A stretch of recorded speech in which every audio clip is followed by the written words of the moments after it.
told your friend you're not okay? And tell me what's wrong and why you never said you felt that way. And guess you're trying to stay strong and fake a smile until I look away. But I've known you too long, it hurts to watch your blue eyes fade to gray as you fade away, as you fade away. Hello दोस्तों, welcome to Preeti's diary. एक बार फिर से आप सभी का मेरे इस नए ब्लॉग में बहुत बहुत स्वागत है। किचन हम सभी के घर का एक महत्वपूर्ण अंग है और हमारे दिन की शुरुआत किचन के साथ ही होती है। और एक साफ़ सुथरे किचन में खाना बनाने में जो मन लगता है ना, वो गंदे किचन में नहीं लगता है। चाहे छोटा हो या बड़ा हो, अगर साफ़ सुथरा और व्यवस्थित किचन होता है ना, तो हमारा दिल लगता है। और खुश होकर अगर हम खाना बनाते हैं ना, तो कहते हैं खाने वाले की सेहत पर भी असर होता है। तो उसके लिए ना रात में थोड़ी सी तैयारी करनी पड़ती है। रात के 20-25 मिनट अगर हम अपने किचन में लगा देते हैं ना, तो एक खुशनुमा दिन की शुरुआत होती है एक साफ़ सुथरे किचन के साथ। तो यहाँ पर हमारा भी खाना पीना हो चुका है और अभी बारी आ गई थी किचन को क्लीन करने की। तो ऐसा माना जाता है कि किचन में ना माता अन्नपूर्णा का वास होता है। तो ये जगह ऐसी होती है ना, जो हमें हमेशा साफ़ सुथरी रखनी चाहिए। और हर गृहिणी अपने किचन को साफ़ सुथरा रखती ही है। दिन में कितनी बार हम लोग इसकी सफाई करते हैं। तो रात में अगर हम अच्छे से सफाई करके सोते हैं ना, तो उसका फ़ायदा हमें ही मिलता है। सुबह एकदम साफ़ सुथरा किचन मिलता है तो मन खुश हो जाता है। यहाँ पर जो भी बर्तन थे वो सब मैंने खाली कर लिए हैं, खाना छोटे बर्तनों में ट्रांसफ़र कर लिया। इससे ना बर्तन भी ज़्यादा नहीं होते हैं सुबह, और फ्रिज में भी काफ़ी स्पेस होता है। तो हमेशा की तरह सबसे पहले मैं अपने बर्तनों को ही साफ़ करूँगी, क्योंकि सिंक में अगर बर्तन पड़े होते हैं ना, तो बिल्कुल भी ना काम करने का मन नहीं लगता है।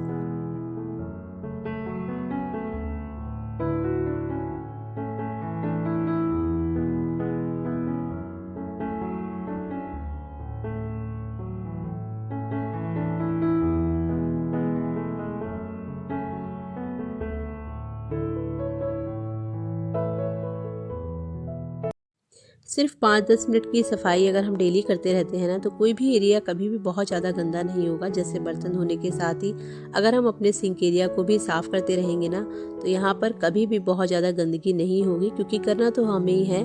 और वीकली करने से अच्छा है कि हम हर दिन इसको साफ़ करें। बहुत ज़्यादा नहीं तो हल्के से हाथ से इस पर साबुन लगाकर इसको स्क्रबर से ही साफ़ कर दें। तो कभी भी ना यहाँ पर वाइट स्टेन नहीं होंगे। जैसे मैं अपने यहाँ की बात करूँ, हमारे यहाँ का हार्ड वाटर है, तो इस पे ना अगर क्लीनिंग नहीं करते हैं तो टंकी वगैरह पे ना स्टेन्स आ जाते हैं। तो मेरी तो अभी आदत हो गई है कि बर्तन धोने के साथ ही ना मैं टंकी वगैरह को अच्छे से रब कर देती हूँ, ताकि हमेशा इसी तरह से नई बनी रहे। तो अपने घर की ना केयर करना हमारा ही कर्तव्य होता है और करना भी चाहिए, क्योंकि देखिए इसमें सब चीज़ों में ना बहुत पैसा लगता है। और अगर हम इन चीज़ों की केयर नहीं करेंगे ना, तो फिर हमारा जो है ना पैसे की भी वेस्टेज होती है और हमारे जो एफर्ट्स लगेंगे उसकी भी। तो हमेशा ना अपने सिंक एरिया को इसी तरह से साफ़ करके रखेंगे, तो कभी भी ना कॉकरोच वगैरह नहीं होंगे। और वैसे तो ना हम सभी अपने किचन को ऐसे साफ़ करते ही हैं। ये तो किचन की बेसिक क्लीनिंग होती है और हम सबको करनी ही पड़ती है और ज़रूरी भी है। और उसके साथ में ना अगर हफ्ते में एक दिन आप इसमें गर्म पानी और उसमें सोडा मिला के इसमें डाल देंगे ना, तो इसमें कभी भी ना स्मेल नहीं आती है और पाइप वगैरह कभी चोक नहीं होते हैं। जैसे मैंने अभी कल ही डाला था, तो आज मुझे ज़रूरत नहीं लग रही थी। मैं हर दूसरे तीसरे दिन इसमें गर्म पानी डाल देती हूँ। बिल्कुल खौलता हुआ पानी आप इसमें डाल देंगे ना, जब सारी क्लीनिंग हो जाती है ना, उसके बाद आप चाहें तो उसमें थोड़ा सा नमक भी डाल सकते हैं, बेकिंग सोडा डाल दीजिए। तो उससे कभी भी ना सिंक में जो छोटे मोटे कीड़े मकोड़े होते हैं ना, वो भी नहीं पनपते हैं। तो इसी तरह से ना छोटी छोटी क्लीनिंग होती है, अगर हम उनका ध्यान रखते हैं ना, तो हमारा घर हमेशा इसी तरह से चमचमाता रहता है। और साफ़ सुथरा घर किसको पसंद नहीं है।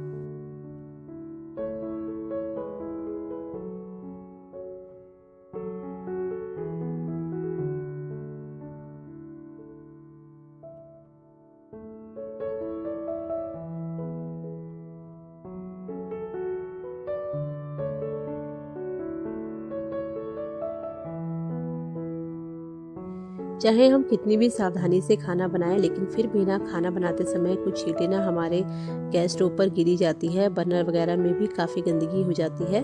तो हफ्ते में एक दिन ना अच्छे साबुन से, स्क्रबर से इसको ना अच्छे से साफ़ कर देना चाहिए। कपड़े से तो हम डेली वाइप करते ही हैं, लेकिन इस तरह के ना वीकली क्लीनिंग भी गैस को ज़रूरी होती है और इससे ना हमारे गैस स्टोव की भी लाइफ बढ़ती है और हमेशा गैस जो है वो चमचमाती रहती है। और इसके साथ ही साथ ना गैस के जो नीचे वाला एरिया होता है ना उसकी सफाई करना भी बिल्कुल नहीं भूलना चाहिए, क्योंकि वहाँ पर भी ना काफ़ी गंदगी जमा हो जाती है। स्लैब पर तो हम दिन भर ही सफाई करते रहते हैं, लेकिन जो गैस के जो नीचे वाला एरिया होता है ना यहाँ पर थोड़ी सी चिकनाई सी जमा हो जाती है। तो आप कभी भी ना थोड़ा सा गर्म पानी लीजिए और उसमें कोई भी डिटर्जेंट डालकर भी आप साफ़ कर सकते हैं, उससे भी क्लीन हो जाएगा। और अगर आप कोई सोल्यूशन बना के रखना चाहते हैं तो विनेगर डिटर्जेंट वाला जो सोल्यूशन होता है ना वो भी बनाकर आप वाइप करेंगे तो उससे भी बहुत अच्छे से साफ़ हो जाता है। तो मेरे यहाँ तो ज़्यादा इसमें गंदगी जमा नहीं है, लेकिन फिर भी ना मैं हर दूसरे तीसरे दिन इसी तरह से ना साबुन लगा के स्क्रबर से इसको साफ़ कर देती हूँ। तो यहाँ पर कभी भी ना बहुत ज़्यादा गंदा नहीं होता है।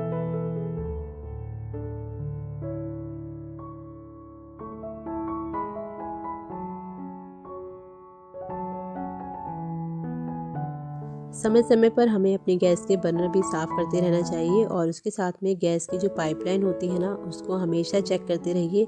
अगर आपका नॉन मॉड्यूलर किचन है ना तब तो ये बहुत ज़रूरी हो जाता है, क्योंकि नॉन मॉड्यूलर किचन में ना चूहे वगैरह जो हैं उनका बहुत डर रहता है। जैसे कि मैं अपने किचन की बात करूं तो मैं हर दूसरे दिन ना अपने गैस के जो पाइप होते हैं ना उसको चेक करती रहती हूँ कि कहीं कट वगैरह नहीं लगाए, क्योंकि देखिए दुर्घटना से ना सावधानी ज़्यादा अच्छी है कि हम अपनी थोड़ी सी सावधानी से ना किसी बड़ी दुर्घटना को होने से बचा सकते हैं।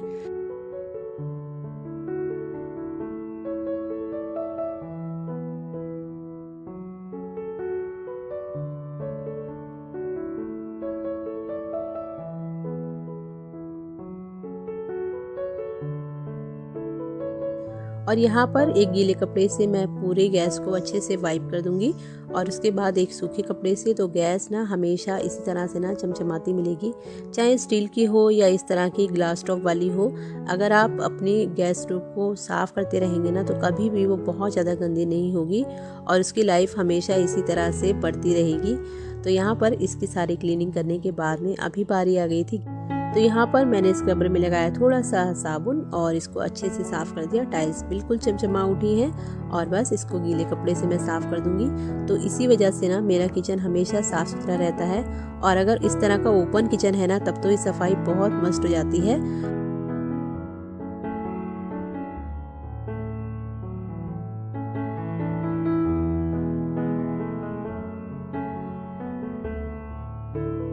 जब किचन को साफ़ करिए तो साथ में लाइटर जो होता है ना उसको बिल्कुल इग्नोर मत कीजिएगा, क्योंकि खाना बनाते टाइम सबसे ज़्यादा वही हमारे हाथ में आता है और कई बार ना उसको हम इग्नोर कर जाते हैं। मैंने बहुत से घरों में देखा है कि किचन तो अच्छे खासा साफ़ होता है लेकिन लाइटर जो है वो बहुत ज़्यादा गंदा होता है।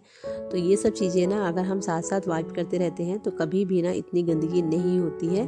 तो साथ के साथ में जैसे पकड़ है, लाइटर है या जो भी चीज़ें हम इस्तेमाल करते हैं उनको हम कपड़े से पोंछते जाएंगे ना तो कभी भी ना बहुत ज़्यादा गंदगी नहीं होगी, क्योंकि किचन में ना अगर थोड़ा सा भी फूड पार्टिकल मिल जाता है ना तो कॉकरोच वगैरह बहुत जल्दी हो जाते हैं।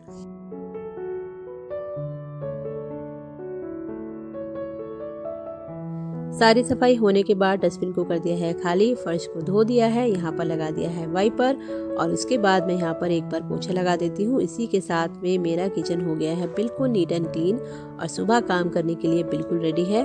तो और ये सब काम करने में मुझे मुश्किल से 30 मिनट लगे हैं और मेरा किचन बिल्कुल चमचमा उठा है। तो चलिए आपको एक लुक दिखाती हूँ।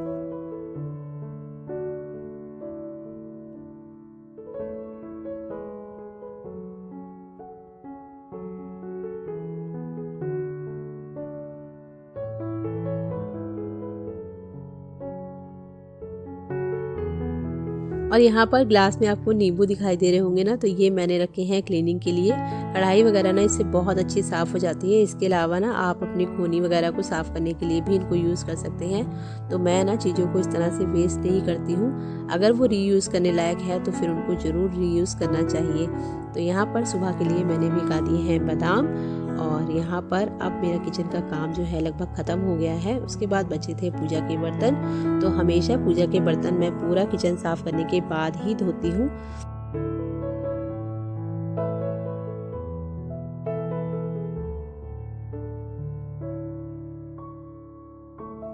पूजा के बर्तन अगर रात में धो के रख दो ना तो सुबह के लिए थोड़ा सा आराम हो जाता है। और मुझे सुबह पूजा जल्दी करनी होती है तो मैं हमेशा ना पूजा के बर्तन रात को ही धो के रखती हूँ। और कभी कभार मैं पीताम्बरी का यूज़ कर लेती हूँ, या फिर जैसे खट्टा दही है तो उसको भी ना आप यूज़ कर सकते हैं। बर्तन वगैरह बहुत साफ़ होते हैं। या ये नींबू के छिलके जो आप देख रहे हैं, इससे भी अगर आप साफ़ करेंगे ना नमक लगाकर तो बहुत ज़्यादा बर्तन चमचमा उठते हैं। और पूजा के बर्तन ना इस तरह चमकते हुए अच्छे लगते हैं। तो सुबह के लिए सारे काम जो हैं वो मैं रात को ही प्लान करके सोती हूँ कि मुझे सुबह नाश्ते में क्या बनाना है, तो उसकी प्रिपरेशन भी ना मैं रात को ही कर लेती हूँ। लेकिन आज मुझे ऐसी कोई तैयारी नहीं करनी थी, तो बस सीधे आ गई थी मैं अपने रूम को जो बिखरा हुआ पड़ा था उसको समेटने के लिए, क्योंकि अगर ये काम सुबह करने लगते हैं तो बहुत टाइम जाता है। तो बच्चों का बैग वगैरह है जो मैं रात को ही लगा के रख देती हूँ। वंश तो अपना बैग लगा लेता है, आरव का बैग मुझे रात को सेट करके सोना होता है। और जो भी चीज़ें इधर उधर बिखरी होती हैं उनको भी मैं रात को ही सेट कर देती हूँ। तो सुबह उठ के ना सिर्फ क्लीनिंग का काम रह जाता है। तो बस थोड़ा बहुत टाइम लगता है इन सबको करने में, और सुबह ना इतना ही टाइम हमारा बच जाता है। जो भी चीज़ें इधर उधर बिखरी होती हैं उनको अगर आप जगह पे रख देंगे ना तो घर वैसे ही साफ़ सुथरा लगने लगता है। तो इसके बाद बस अभी मैं जाऊँगी अंदर, और आरव को भी थोड़ी देर मुझे स्टडी करानी है। सिर्फ एक रिवीजन की ज़रूरत होती है। बच्चों को अगर आप बार बार रिवाइज कराते रहेंगे ना तो वो चीज़ ना उनको पक्की हो जाती है। तो बस ये छोटी मोटी प्लानिंग होती है जो मैं शाम को करके सोती हूँ। सारे घर की क्लीनिंग करने के बाद में एक बार मैं पूरे घर में राउंड लगा के देख लेती हूँ। अगर मुझे कोई भी चीज़ें बिखरी हुई दिखती हैं तो उनको उनकी जगह पे रख देती हूँ। और उसके बाद बच्चों की यूनिफॉर्म वगैरह भी मैं इस समय निकाल के रख देती हूँ, ताकि सुबह के टाइम ना वो मुझे डिस्टर्ब ना करे और अपने काम आराम से कर सके। तो बस यही था मेरा night time cleaning routine. I hope आपको पसंद आया होगा। वीडियो अगर थोड़ी सी भी हेल्पफुल लगी हो तो प्लीज़ चैनल को लाइक और सब्सक्राइब करना बिल्कुल मत भूलिएगा, और ज़्यादा से ज़्यादा शेयर कीजिएगा। मिलूंगी आपसे अगले वीडियो में, तब तक अपना बहुत ध्यान रखिए, खुश रहिए और मेरे चैनल के साथ जुड़े रहिएगा।